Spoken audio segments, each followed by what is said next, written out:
कैसे हैं आप सभी। आज हम लोग सीजीपीएससी मुख्य परीक्षा के सिलेबस के आधार पे हम लोग प्रारंभ करते हैं।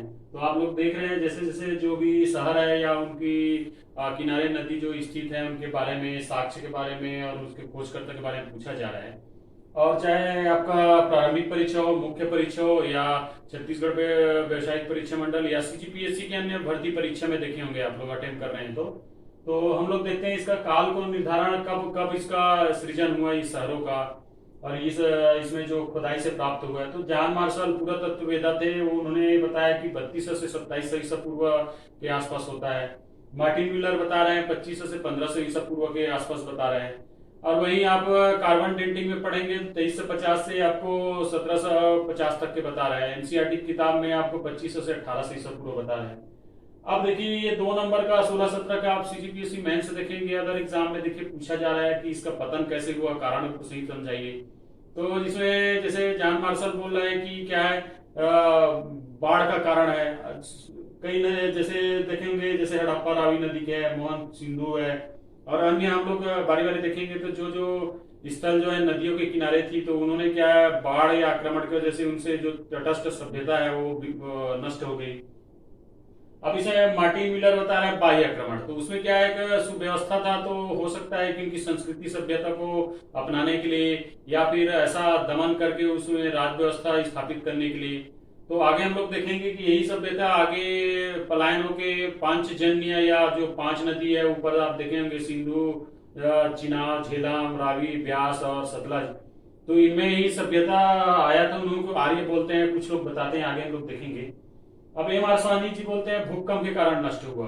और फिर अम्लानम घोष जो है जलवायु परिवर्तन। और एक फेयर सर्विस है, फेयर सर्विस ने बताया कि प्राकृतिक आपदा हुआ या पारिस्थितिक संतुलन हुआ, हो सकते भूखमरी होगी या काल हुई होगी, या फिर उथल पुथल होगा पर्यावरण, या फिर अन्य जो कारण है उसको इसमें बताया गया। तो ये तो उसका उत्थान और पतन का कारण था। और हमेशा देखेंगे आप, देखिए ये सब पूछा जाता है क्वेश्चन, इंपॉर्टेंट क्वेश्चन मैंने सेलेक्ट करके आज इस टॉपिक में डिस्कशन प्रारंभ किया है। अब हम लोग आगे क्या है, उससे जहां जहां नगरी सभ्यता है या कौन सा स्थल है जिसको लगातार पूछा जा रहा है, आप लोग अटेम्प्ट कर रहे होंगे, देखिए लगातार 2 नंबर 4 नंबर का इसको पूछा जा रहा है। तो जैसे आपको पहले उसमें वहां पे दिख रहा होगा, सबसे पहले हड़प्पा। तो हड़प्पा आपको पता ही है, रावी नदी किनारे है, मांटोगरी जो जिला पाकिस्तान में है। और उन्होंने 1921 में दयाराम साहनी साहब और आपके माधव स्वरूप साहब ने इसका खोज किया था। अब इसमें लगातार विशेषता और साक्ष्य पूछता है ना भाई। तो विशेषता क्या है, यह नगरी सभ्यता है, वेल डन था। आज के आप मेट्रोपोलिटी या वेल डन सिटी या आप जो स्मार्ट सिटी का योजना देखेंगे, आप इन्हीं सब शहरों में पाएंगे कि भाई संपूर्ण नाली है ना, घर से निकासी तक मोहरी बनी हुई है, अंडरग्राउंड नाली है, किचन है, बाट माप की इकाई है। माने जिस टाइम टेक्नोलॉजी, सभ्यता, संस्कृति, कंक्रीट ना ही सीमेंट का आविष्कार होता, उस टाइम पक्के और कई जगह पक्के ईंटों का, कच्चे ईंटों का भी निर्माण इसमें साक्ष्य आगे मिलेगा आपको। अब दूसरा इसमें घोड़े का अस्थि भी मिला हुआ है, जैसे उसमें माप तल की इकाई है, क्योंकि हड़प्पा बहुत बड़ी थी, बाट माप इकाई है, हो सकती है व्यापारिक नगरी होगी जब माप तल की इकाई प्राप्त किया गया। मुद्रा प्राप्त किया, बेलनाकार है, चकोट है, स्लेटी है। अब मृदभांड पाया गया, बर्तन जो मिट्टी के बर्तन रहते हैं, मटके, और जो भी आज के धातु के रूप में उसका परिवर्तन हो गया है उसका। छठवा है मछली को चोंच में दबाए हुए क्या चिड़िया की आकृति है। कांच से दर्पण मिला है, वस्त्र युक्त मूर्ति मिला है, पहनी हुई वस्त्र युक्त मूर्ति है, बैलगाड़ी है, अन्नागार मिला है। तो छोटा अन्नागार है ये, 15.23 गुणित क्या है 6.09 मीटर के हिसाब से। सबसे बड़ा अन्नागार तो मोहनजोदड़ो में। तो ये हड़प्पा का एक साक्ष्य, और कहाँ मिला और किसने उसका, आपको दिख रहा होगा ये बता रहा है। अब लोग मोहनजोदड़ो दूसरे शहर को पढ़ते हैं, तो इसमें आप लोगों को दिख रहा होगा कि लड़काना जिला पाकिस्तान है, और सिंधु नदी के किनारे 1922 में इसको रखलदास बनर्जी और व्हीलर साहब ने इसका खोज किया था। अब इसमें थोड़ा साक्ष्य जो मिला है बहुत बृहद है। वैसे लिखेंगे तो पूरा बोर्ड पे हो जाएगा, लेकिन इसमें क्या है, जो इम्पोर्टेंट चीज है उसको मैंने इसमें लिखा है। तो जैसे आपको दिख रहा है नगरी सभ्यता था, वो भी नगरी सभ्यता का प्रमाण है। जैसे चौकोर नाली है, जो आज वेल डन स्मार्ट सिटी में मिलता है। सारा कुछ आप आकलन करके, कल्पना करके लिख सकते हैं कि नगरी सभ्यता बारे में क्या है, बताइए। बंदरगाह है भाई, व्यापारिक स्थल था, चूंकि सिंधु नदी के किनारे है। सिंधु नदी इतनी बड़ी है, 5 नदियों की, और लड़काना पाकिस्तान में है, तो सिंधु नदी में सभी नदियां मिलती है। जैसे ऊपर आप अफगानिस्तान से भी आ जाएंगे तो काबुल नदी है। तो हो सकता है बंदरगाह स्थल होगा या फिर उसमें जलयान चलता होगा। बेलनाकार मुद्रा मिला है। अब दाढ़ी मूछ वाला ही योगी की मूर्ति मिला है। तो कहीं इतिहासकारों ने उसको भगवान श्री की बोला है, तो कहीं बोले कि नहीं वो तो गुरु थे। तो गुरु है तो हो सकता है पढ़ाई लिखाई या महाविद्यालय कॉलेज या स्कूल का कुछ प्रधान रहा होगा। या शिव जी है, किसी में आप इसमें लिखना भूल गया, एक सिंह वाला एक कुबड़ वाला बैल का भी मिला है। एक कुबड़ बैल किसको बोलते हैं हम लोग? नंदी जी को बोलते हैं। तो नंदी जी प्रमाण है। तो एक दाढ़ी मूछ वाला जो योगी मूर्ति मिला हो सकता है शिव जी हो, जैसे आज प्रमाण में देखते हैं कि वो अपनी धुन में रहते हैं, अपनी अंतर्यान में अंतर ध्यान में, और सामने नंदी विराजमान रहता है। तो एक कल्पना के आधारित पर है, ऐसे कुछ साक्ष्य नहीं है।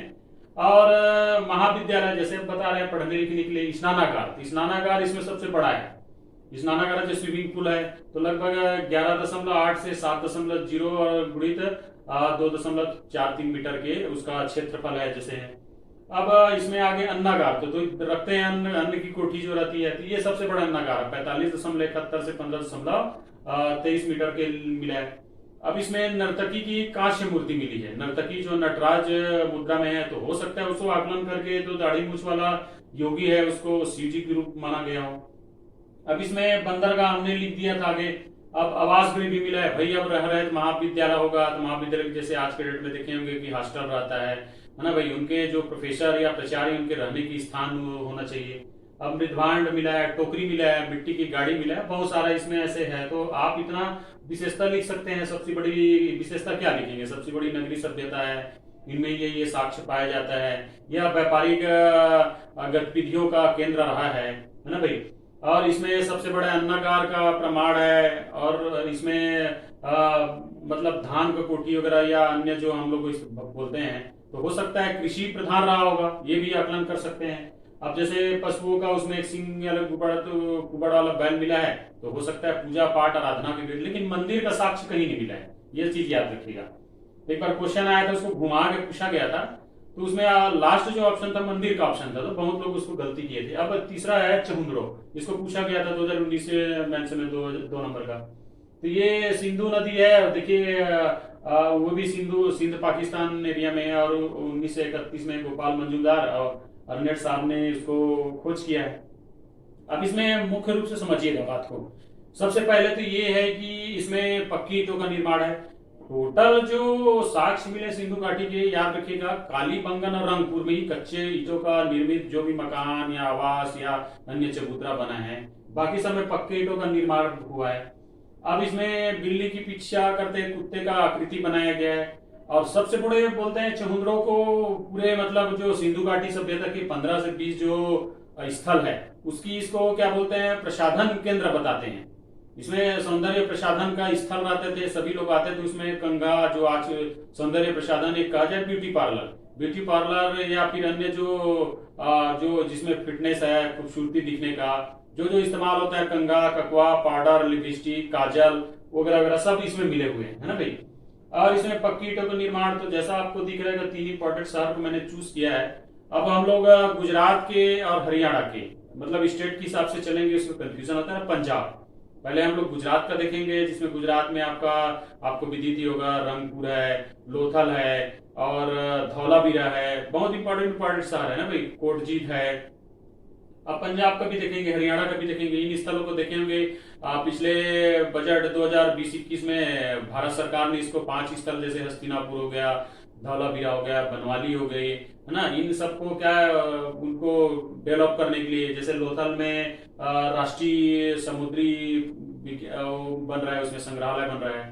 तो ये सब चीजों को हम लोग चर्चा करेंगे। चाहे तो आप करेंट को वहां पे लिख सकते हैं, एक नंबर एक लाइन में अच्छा नंबर मिलता है वो। तो ये छोटा सा मेरा प्रयास है, कैसा लगा वीडियो बताइएगा, और इसमें कुछ कमी होगा तो कमेंट करिएगा। ज्यादा से ज्यादा वीडियो को शेयर करिए, लाइक करिए, सब्सक्राइब करिए। और इसकी कंटिन्यू के लिए हम लोग फिर और वीडियो बनाएंगे, और जो स्थल है छोटे छोटे टॉपिक में उसमें क्या क्या साक्ष्य मिला है, किसने आविष्कार किया है। तो ये मेरा छोटा सा प्रयास है। तब तक के लिए थैंक यू।